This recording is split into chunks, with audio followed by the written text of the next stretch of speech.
Region 1 and 2. Very excited to have this year kicked off. I know a lot of districts are starting today, first day of school, and we have a few members missing. I talked to Bob earlier. We'll record this and we'll send that back out to everybody in Region 1 and 2 in case someone wasn't able to watch this morning. A couple of reminders before we get started. Please sign in to the chat and put your name and what school district you're with. And then if you're not participating in the Zoom and speaking, please mute that, hit that mute button, please. I'd like to also introduce Toby Tucker. He is Region 1 Director. And Toby, if you'd like to say a couple of words, that'd be great. I'm going to say 2. Thank you, Jared. Is that 3? There you go. Oh, glad everybody's here. Well, and thank you, Toby. We're excited. Me and Toby are going to work together and do quite a few of these Zooms this year, and then we'll have an on-site in Abilene in November, and then we'll come to Lubbock and do something in January. So we'll all be able to get together twice this year. We're going to try to tempo this up today. I know everybody's chomping at the bit and pulled in 1,000 different directions. So we're going to go pretty fast with Rodney Chant kicking us off. I called Rodney a couple days ago, and he's our new Hall of Honor member in the THSADA. That was presented to him at the conference this summer. And we're honored to be to have him represent us out in West Texas. And our region it stretches all the way up north of Amarillo out to Midland, Odessa, and then the Region 2 headquarters this year is going to be in Waxahachie ISD at Lumpkin Stadium. I'm excited to be able to continue as the Region 2 director this year. And so, if anybody out there is playing a competition against someone in Louisiana, Lumpkin Stadium or any of our facilities here in Waxahachie would be a great neutral site to meet someone for 6 hours from where y'all might be. So I will turn it over now to Rodney Chant. And again, congratulations, Rodney. And I'm honored to have you speak this morning. Thanks, Jared. I appreciate it.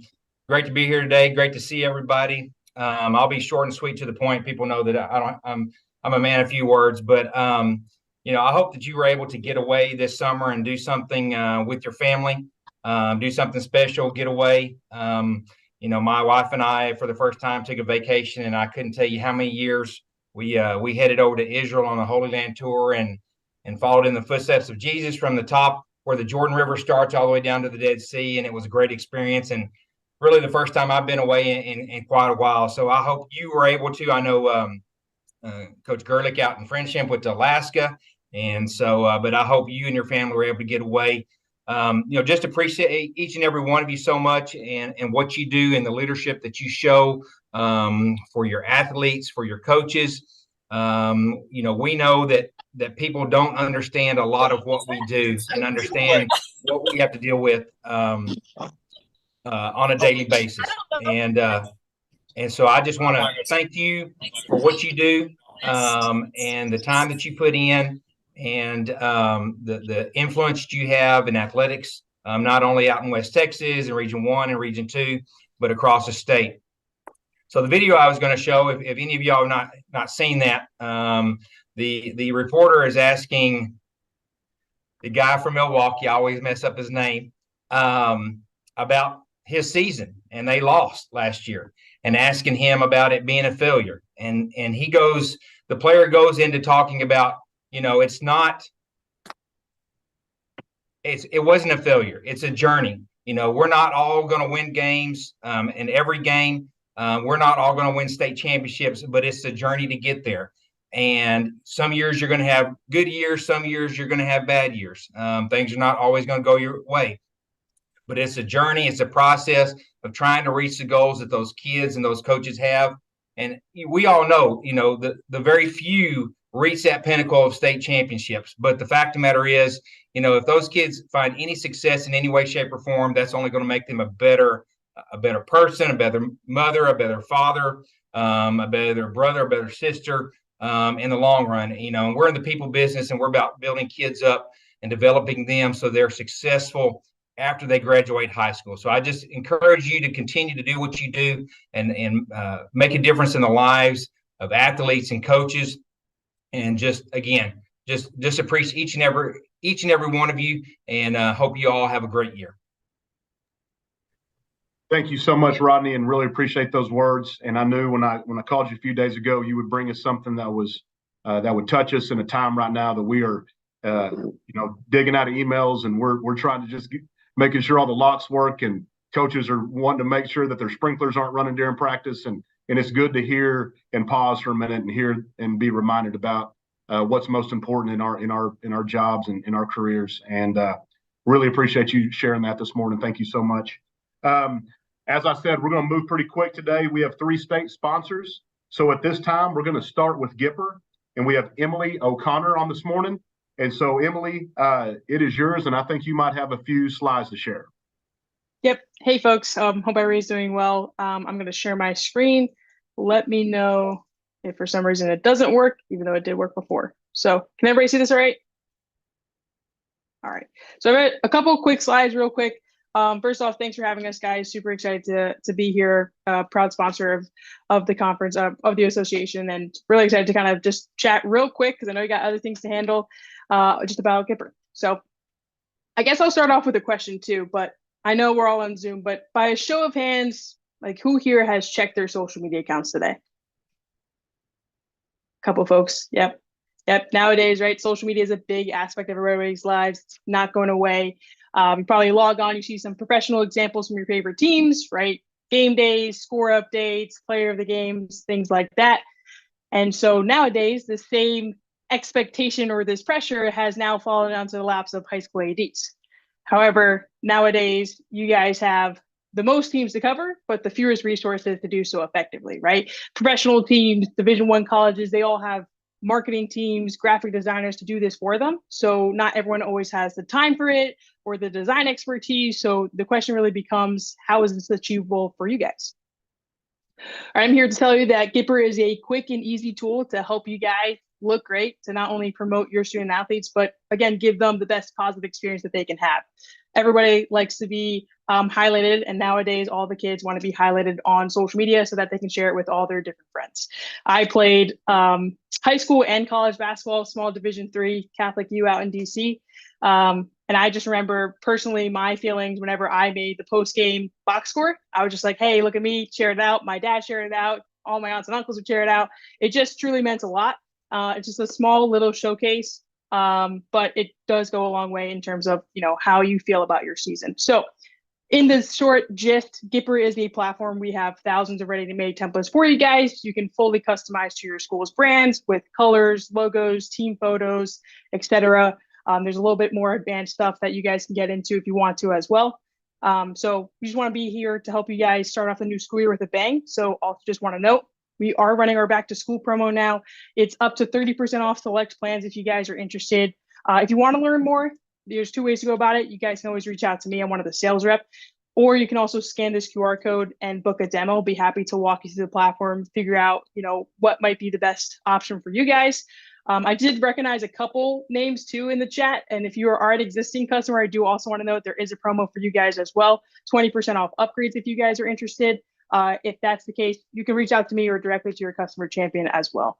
But that's, again, the short spiel, guys. Hopefully it didn't take up too much time. I'm also going to drop in my info in the chat, but would love to hand it off to you guys. Any questions about Gipper before I hop off?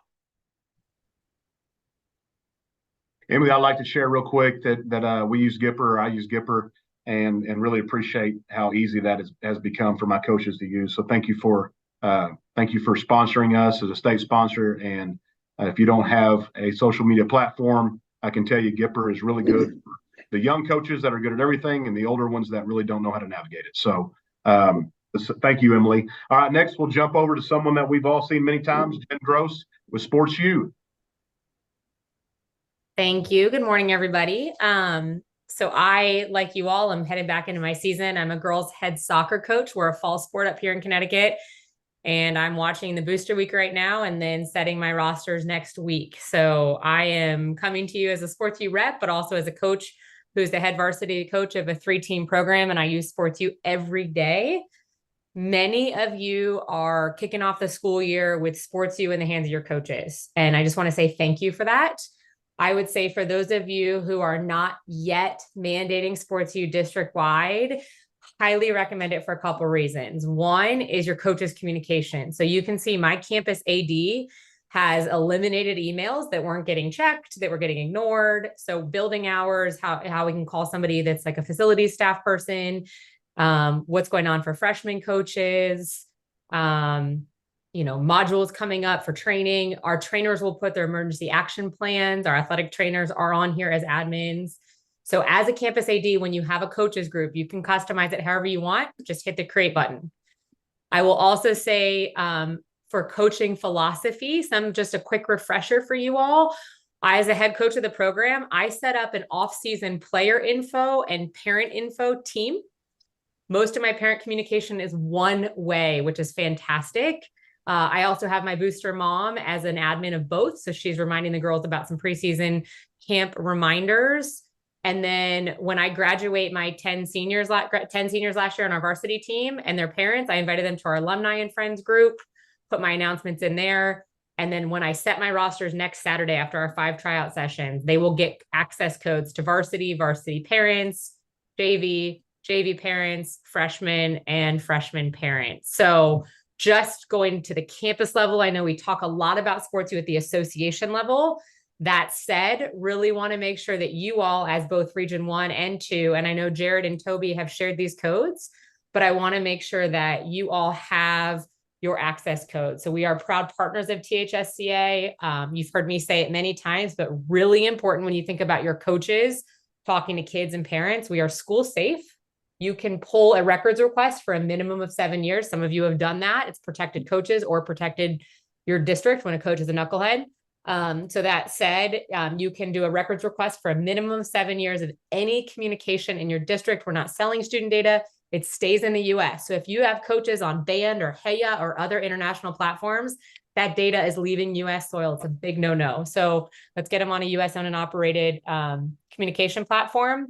And then, quick refresher of our core features, teams and groups, totally customizable. Chat, you can people pick, you can make that one way. I have a coaches and captains chat I use pretty much every day in the preseason. You can do position specific. A lot of you have done like an O-line chat or a distance runners chat. Media is really fun. Emily's here from Gipper. I'm at a school, we use Gipper. And so my AD will take our Gipper graphics and throw them right on the Sports U feed, or you can grab photos out of your Sports U media tab, download them straight to your device and put them into those social media graphics. So it just streamlines everything for you. And then files, big deal. UIL requires an emergency action plan. You all are way ahead of this as a state. We have them at our school. So your coaches can have their emergency action plan in their pocket if you put it on the Sports U feed. Highly recommend that. It's a lot more easily accessible than lost in an email. That was from our conference this summer. The Region 4 code is the only one I need to update, but for you all to know, your Region 1 and Region 2 access codes are valid. I just double checked them this morning. Those are from the conference this summer, and they will go on for engagement throughout the year. It's a great place for scheduling scrimmages, job postings, asking questions that are unique to your role as an athletic administrator, sharing best practices with each other. Again, not those big reply all emails. So THSADA has organized these 8 regional groups for you all to be able to share communication and get information from Rusty, Bob, and the association throughout the year. So really excited to do that for you all. And like Emily, I'll share if you want to reach out to me anytime. If you're like, yes, I want to mandate this, but I just really need to know that someone's going to onboard my coaches or do a training, boosters, alumni. There's so many great ways you can use Sports U, and it's completely free to do so. We have some exciting things coming with some content around professional teams in Texas as well. So more to come on that in the spring. That's all from me. Any questions? Jen, thank you so much. And again, we appreciate your support with THSADA. And Sports U is such a great communication tool that many of us use and a lot of organizations use. Right now in Region 2, I've got 18 members signed up as a Region 2 member. We're going to start pushing out information through this THSADA through Sports U. So make sure you are on and log on to those links, and we can start communicating that way also. But yeah, thanks again, Jen. Appreciate everything you do for us. Next up is going to be Musco Lighting, another great sponsor. that's always supporting the association. And today we have Mitchell Stockton. Mitchell, you're up. Thank you very much. I appreciate it. Good morning, everybody, and good luck to everybody kicking off the new year. And it's exciting this time of year with school starting, and of course, for most of us, it's exciting because football is starting. So I'm anxious to get moving on that. I'll just take a minute of your time. I think hopefully everyone is familiar with Musco Lighting and what we can provide. If you're not, if you have any questions, feel free to contact me. But one thing I wanted to talk on real quick, and when you're looking at lighting, one thing you need to be sure to check is the warranties. What warranty are you getting on your lighting? And that can vary greatly. Just as a reminder, if you don't know, Musco, our warranty when you install a new system is for 25 years. So for 25 years, Musco is responsible for that system. We will take care of it. The school is not out any money. You don't have to hire someone to go out and check it. Musco monitors the system. If there's an issue, Musco goes out there and takes care of it. So again, the school doesn't have to do anything on that. And we're real proud of that. And that's pretty much an industry leader on that, on the warranty. You guys may not be aware, but it seems like with the LED companies, we're seeing a new LED company every month. Everybody's coming in, kind of these third parties are being reps for overseas companies. And if you take a look at their warranties, a lot of those are from 1 year, some are 5, some are 10-year warranties. But the big difference between Musco and everybody else, those other warranties, they require the school, if there's a problem with the fixture, a light goes out, it requires the school to take the fixture down. So you have to hire somebody to do that and then ship that fixture back to the manufacturer. Well, most of those manufacturers are overseas. And so that's all at your expense, at your time, you have to do that. So if it sounds like a great deal, and you may be saving a little bit of money up front, lighting is like any other thing at your school. You know, the HVAC, plumbing, anything else, things are going to kind of come up. So it's how much time and how much money are you going to spend having to deal with that. So again, with Musco, it's 25 years. We monitor that. We watch that. If there's an issue, Musco knows about it, and Musco takes care of it. The school's not out a dime or time or anything at all. So that's all I just wanted to touch on. I appreciate the time. If you guys have any questions and anything from Musco, please feel free to reach out to me. Thank you and have a great year. All right, Mitchell, thank you so much. And Musco Lights, best in the business, and appreciate your support for our athletics and our Athletic Directors Association. We are going to jump right into committee reports. We're going to try to keep this on pace. I'm going to start out with membership report. Memberships opened on August the 7th. Sign up your middle school coordinators. Membership dues go up an extra $10 after January 31st. There's individual memberships, and then you get a discount. 1 to 4 memberships is $70 per member. 9 to 12 is $60 per member, and 13 plus is $55 per member. Our goal this year is to raise our membership by 12% in each region. And so that's our challenge as our leadership in this association. And I want to also remind you that Fall Forum is October 10th and 11th in San Antonio. And so you have to have your membership done before Fall Forum. All right, at this time, actually, we're gonna skip awards. I don't think we have an update for awards. So Coach Rodney is going to go ahead and talk about TAC committee report. Okay. TAC State Conference videos are now on the website for our members who attended the state conference.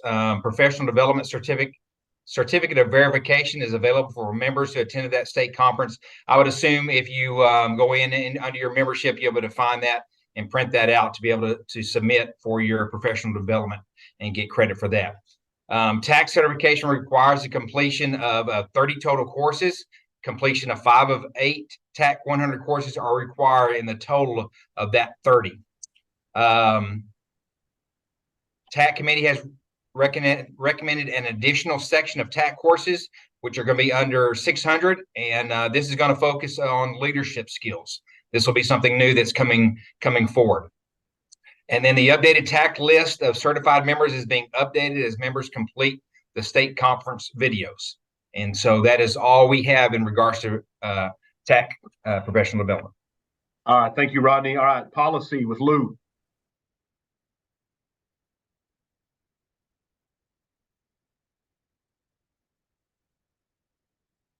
Lou, you on here? Yes, sir. I'm on here. So had to take a quick call. Sorry. So Rusty sent out some information earlier this week, and our first committee for policy committee meeting will be October 4th. So at this time, we have no policy committee report to this week for this week. Thank you, Lou. All right, Andrea, publications.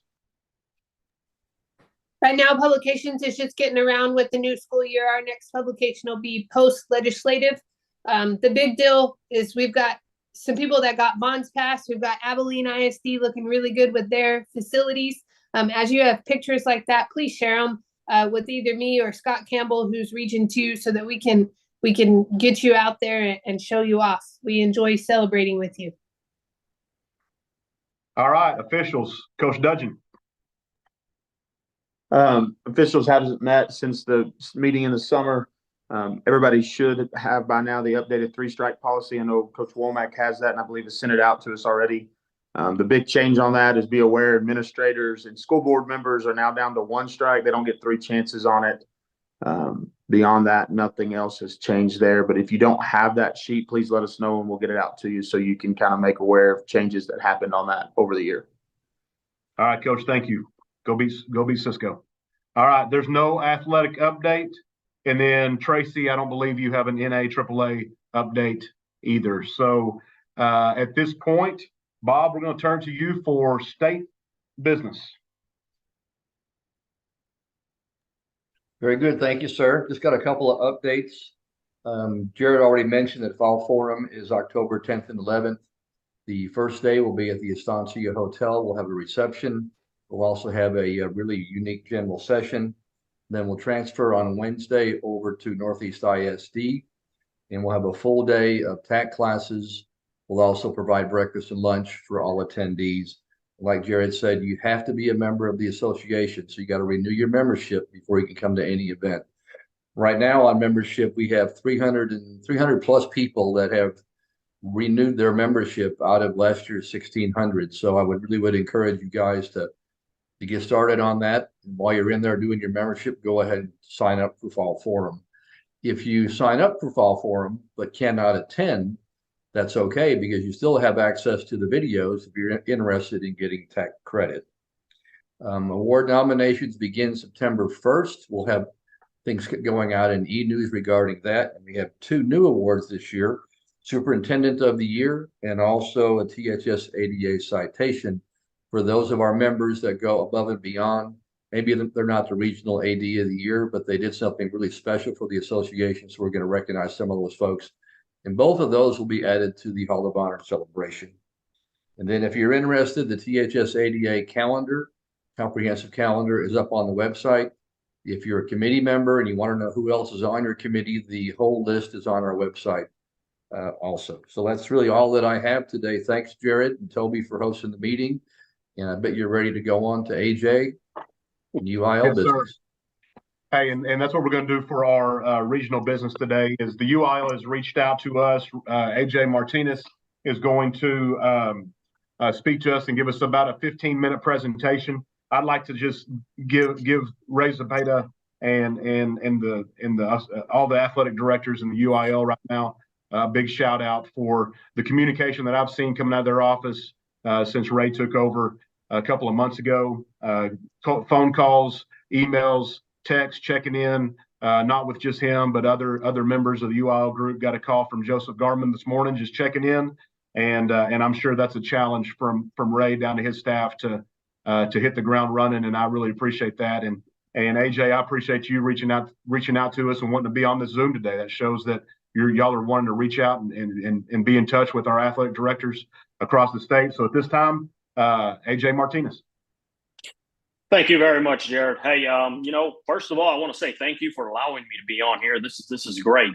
Nothing better than speaking with fellow athletic directors across the state, and Region 1 and Region 2, the far reachings of Texas. Knowing how spread out y'all are, to be able to see y'all on Zoom is fantastic. You know, my first experience with THSADA was back in 2011 when I signed up for the first time, and I believe I went to San Angelo for that meeting, and to see where it's gone now and to see how big it's gotten is fantastic. I think I was member 254, man. If I remember my number, I believe it was 254. So to think if that number's up at 1,600, that's fantastic. Before I get started, I also want to say that Crystal Victorino is also on this call. She is one of our event coordinators, and she does a ton of stuff for us. She's a star, and she does great things, but she helps oversee team tennis, wrestling, and softball. And, you know, she basically runs wrestling. I should say that. So if you ever have any questions, if you hit her first, you'll probably know the answer before I do. But thank you very much, Crystal, for being on here as well. I'm going to share my screen. A couple of things we're going to talk about is, I hope I share the correct one here. I hate for y'all to see something too personal. All right. Y'all are seeing just the PowerPoint, right here. Fantastic. What we're going to talk about today real quickly is kind of some DEC processes and trainings that we're going to really address and push this year. And this is stuff we're going to push out to our athletic directors and head coaches as well. So this PowerPoint that you see will be shared with everybody once we have it exactly where we want it. This one particularly has to do with DEC trainings as well as PAPF. And then the last but not least, but to also talk about your EAPs that you may have at your school. So going on real quickly, this is kind of the ins and outs of the DEC training. And we're just going to throw this out there, but talking about the composition of the DEC, responsibility of the DEC, penalties, reporting requirements, general procedures, and of course, appeals to the SEC if they happen after a DEC meeting has come about. So looking at this, if you're looking at the composition of the DEC, we all know that one school has to have a designee from each of them. All right. If it's not the superintendent, they're the ones that should appoint a school administrator. It's important that every DEC elects a chairperson for the DEC, but also elects an alternate chairperson for procedures. This is in the event that, you know, the chairperson is involved in any type of decision or an allegation that they can't be involved in. So that's why there has to be that alternate chairperson. And then you got to appoint a person on your DEC that can maintain records and minutes and distribute all the minutes to DEC members. Okay, responsibilities of the DEC. Okay, the responsibility is to enforce all the rules of the CNCR and assess penalties for every violation. Make sure you have your processes to approve and how you're going to do PAPS and to investigate any eligibility status and contestants. As a reminder, you know, it is the DEC's responsibility to vote on whether a kid moved for athletic purposes. And, you know, any type of, you know, settle any disputes within that UIL district. So that's something that you would do at the DEC level, and ensure that waiver applications have been completed properly and submitted to the UIL. And Section 1203 provides additional information concerning the duties of the DEC. So you'll be able to look that up as well. So DEC penalties and reporting. As a reminder, we have our DEC penalties in Section 29, a penalty grid or a cheat sheet, which is available in your DEC handbook, and as you know, that you're able to look at to see what a DEC can impose penalty-wise towards a school, a player, or a coach, and what could be done, okay? So this is what that sheet looks like. I think most of y'all have probably seen this. This is in our DEC handbook, but it lets you know, if you look at the DEC penalty grid for student representative member schools and school district personnels, and what you can do as far as reprimand, individual suspension, forfeiture of contest, and disqualifications, okay? So all of that information is available for you on that DEC handbook. Talking about hearings and the required procedures for DEC hearings. If I'm going too fast, let me know, stop me at any time, but I plan on rolling through this. That way, if y'all got any questions afterwards, we can talk about it. But going through hearings, common issues, Open Meetings Act, notice to everyone that needs to attend, time to tell their side of the story, and voting. So if you're on a DEC hearing, you should probably have already taken your online training, okay, for being in the DEC. This currently consists of the Attorney General's Open Meeting Act, which is a 1-hour video. That training can be found in this link, which of course will provide this to you, and it is also in your DEC handbook, or if you're taking your CCP for it, you have seen it. A certificate can be printed following training completion. And as a note, and an initiative by Ray, is he's really trying to make this more user-friendly for everybody. He's going to provide additional UIL trainings that will be developed this upcoming year to kind of help with you. I don't know if you've ever seen our past DEC trainings, but man, it was I never liked giving those trainings when I was giving them, just because it's too wordy, it was too general, it was too everything, and we just kind of want to get down to the nuts and bolts of a DEC hearing and make sure everybody's doing them properly. So talking about the Open Meetings Act, the DEC should not go into closed or executive session when conducting a hearing or any other DEC business. I think that's one of the bigger questions I get. And when somebody tells me about their hearing and they tell me they went into closed session to vote, I was like, ooh, no, don't do that. Okay, that's a big no. So do not go into closed or executive session. Student and parents should be allowed to hear all deliberations and discussions by the DEC regarding their case. So they're in that room. Okay, even when you're voting. Okay, the simple fact that somebody is uncomfortable with the topic being discussed is not grounds for going into closed session. So given notice before the hearing, as a reminder, 5 business days prior, or what's reasonable under circumstance. And what that means is, let's say you have a game, a playoff game that's supposed to happen the next day. And so obviously if the allegations came out 2 days before that game's about to begin, well, this is something that's, okay, we need to make an adjustment to this day's notice because we need to make sure if this kid is eligible or ineligible prior to this playoff contest in 2 days. So at that time, you can post, all right? You can give prior notice and all that other stuff. So DEC agenda should be posted publicly 72 hours prior to the meeting. You got to give notice to everybody with the allegations, the person, the student, the parents alleged for the committed violations, whatever it's going to be, name possible witnesses, full transparency. And if y'all been watching Suits, man, you can't bring anything to discovery at the very, very end. You share that stuff openly. And if you haven't seen Suits, then you probably don't know what I'm talking about. But I'm stuck on that show right now. Season 8 coming up. So, and of course, share all the facts and all that other good stuff. But as a reminder, our DEC handbook is available for you at all times on the website. And I think that's one of the biggest things that's real helpful. And it's become more user-friendly as we go. And we'll talk about that here in a little bit. So here's kind of the hearing timeline when you're going to have a DEC meeting. So it says prior to the hearing, if you can look at that, bring involved parties in to meet, explain the process, all that other stuff. During the hearing, proper decorum, set the tone, swear in all witnesses, no right of confrontations, make recording and take minutes. Okay, that's important. During the meeting, it talks as well right there. As a reminder, you can limit the time, equal for both sides, avoid repetition, rules of evidence do not apply, what's reasonable and relevant.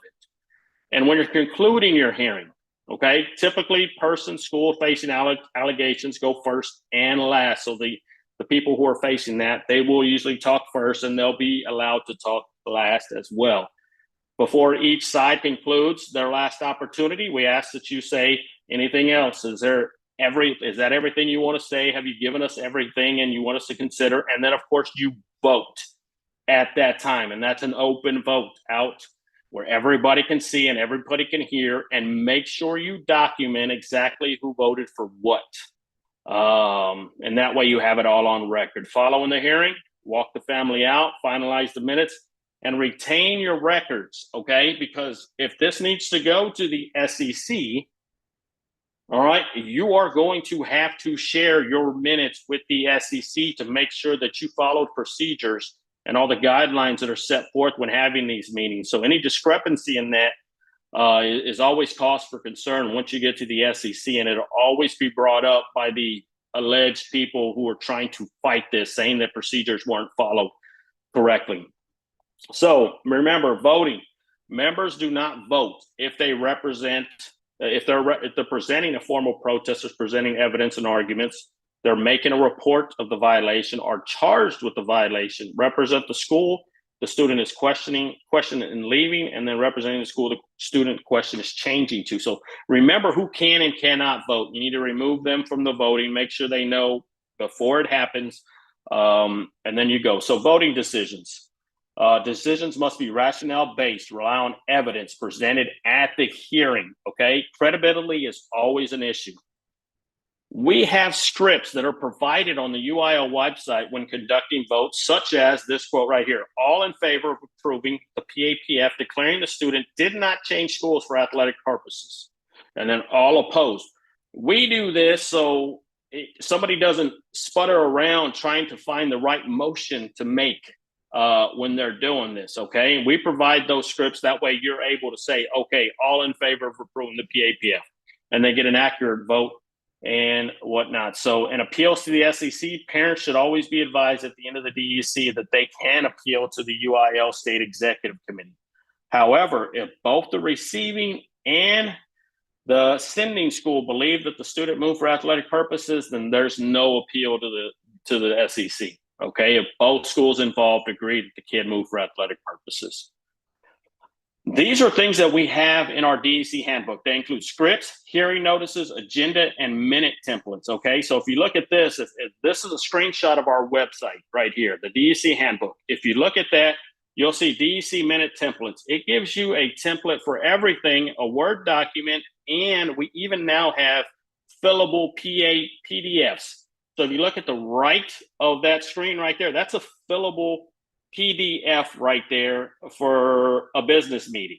So all you have to go in is type that in, type what you're doing, all of that, and it gets it for you, and you can print it out and send it to whoever you want or save it, okay? This is much easier when I was running the DEC. I remember when I was an athletic director, I'd type the whole thing up. It wasn't a lot of fun. So this really does help, having these fillable PDFs for this stuff. You know, we got it for the minutes, the hearing, and of course the agenda template. So those are things that can really, really help out. Now, when it comes to this stuff, who to contact? Our policy director, director of eligibility of education, and director of compliance. If you've been doing long enough, you know exactly who these people are. I think most people probably don't see Dr. Kevin Jones as much, but that dude is, he knows his stuff, and he can always help with any DEC handbook or procedures, financial forms, all that stuff. That guy takes care of all these important documents and all these important things. Of course, Dr. Cousins, who, and I remember him when I was 4 years old. So he's definitely been there such a long, long time, and he knows his stuff. If we ever have any issues, we go to Dr. Cousins. And of course, Daryl Beasley used to be an assistant athletic director as well. So this is who you'd want to contact.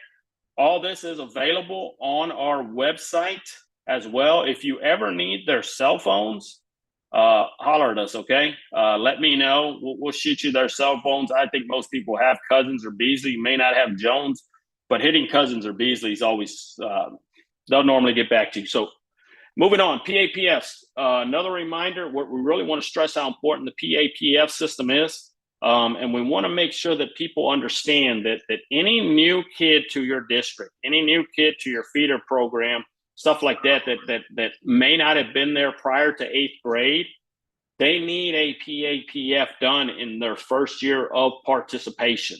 Okay, some people used to put them off, such as myself back in the day, where I'd say, you know what, this kid's not going to be a varsity kid. Why do I need to worry about doing a PAPF on this kid? I'll just do it next year and say that he's been here for a year and we're good. Okay, it's important to recognize that this still needs to be sent to the other school, and it needs to be sent to the other school because they still have the right to vote on whether that kid moved for athletic purposes or not. And so even after a year, that previous school can still say, yes, we think this kid moved for athletic purposes, and the DEC can still declare that kid ineligible for a year after that, and then recommend to the SEC for additional years if need be. So it's real important that our PAPFs are going out. As a reminder, make sure you send it to the previous school, and you conduct home visits. As a reminder, DECs are responsible for deciding if the kid moved for athletic purposes. It's the school that is responsible for residency. Okay, I have a lot of people who say, hey, man, they voted us down because they said that the residency is not good. And I said, well, did they vote for athletic purposes? And that's the answer we need to ask the DECs. Now, the DECs can bring up the fact that this PAPF may need a waiver. I think y'all should look in on this. Then, okay. but it is a school's responsibility to check in on residency and for you to verify when you go there. So as a reminder, at the very bottom, athletes do not have to wait on UIL to file a PAPF before competing, unless you have a district guideline that says you need us to file it for you, so you feel all warm and fuzzy inside and feel good about it, that we've actually checked it. You can do that, but as a reminder, you do not have to wait for us. Once the DEC approves, you are good to go, and that kid can be put on the eligibility list, and they are available for varsity if that's what the decision was by the DEC. Okay. Who to contact? Of course, here are numbers. I think most of y'all probably do have them. You have our email addresses, our cell phone numbers. Please call us at any time. I think while we're on this page, I also want to bring up the fact that I think it's important, especially this year, and I know you're getting hit by us a ton on weather and heat guidelines and all that other stuff that goes along with it, because of this has got to be the hottest damn summer I've ever been involved in. And I'm glad I'm actually not on the field coaching anymore, because, man, I'll tell you what, it is hot. So it's important that every school really, really, really brushes up on their EAPs, or emergency action plan, for each facility. Not only that, but practicing your EAPs as well. You know, just like fire drills are practiced in school, EAP should be practiced by coaches in the event that an incident does happen. It's one thing to have them in place. It's another thing for everybody to know exactly what is in place and the protocols for what we're going to do in the event this actually happens. And let's go through the motions. That's important. I know Ray had shared something on Twitter about that team. I'm drawing a blank, but you know, they practice their emergency action plans, and you never know, especially this day and age where it can get a little scary. I think that's important. So what I'm going to do is I'm going to stop sharing. And first of all, ask, is there any questions from any of this, or really anything UIL? Hopefully I got the answer for you. If you do, ask it.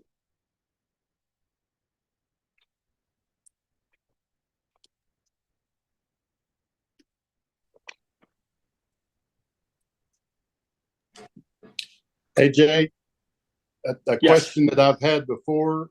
Let's say that you've got 6 in the district and you end up with only 4 being able to vote, and the vote is 2-2. Which way does that vote go? So anytime you have a tie, it never carries the motion. So it wouldn't be approved. So if you're there to approve a kid for whether they move for athletic purposes or not, a tie means it doesn't get approved. It still stays as the kid's not approved for varsity athletics. Okay. So it doesn't carry the motion, and at that time, it can be pushed to the SEC for them to make that decision. Okay. But please, I urge you, please don't let it be a 2-2 tie, okay? Right. Hey, AJ, this is Scott. Yes. What about making motions? You know, I've been in DEC meetings where everybody's just waiting to see who make a motion. I think you said that the chair can say all in favor, and you can go at it that way, correct? Can you talk us through that?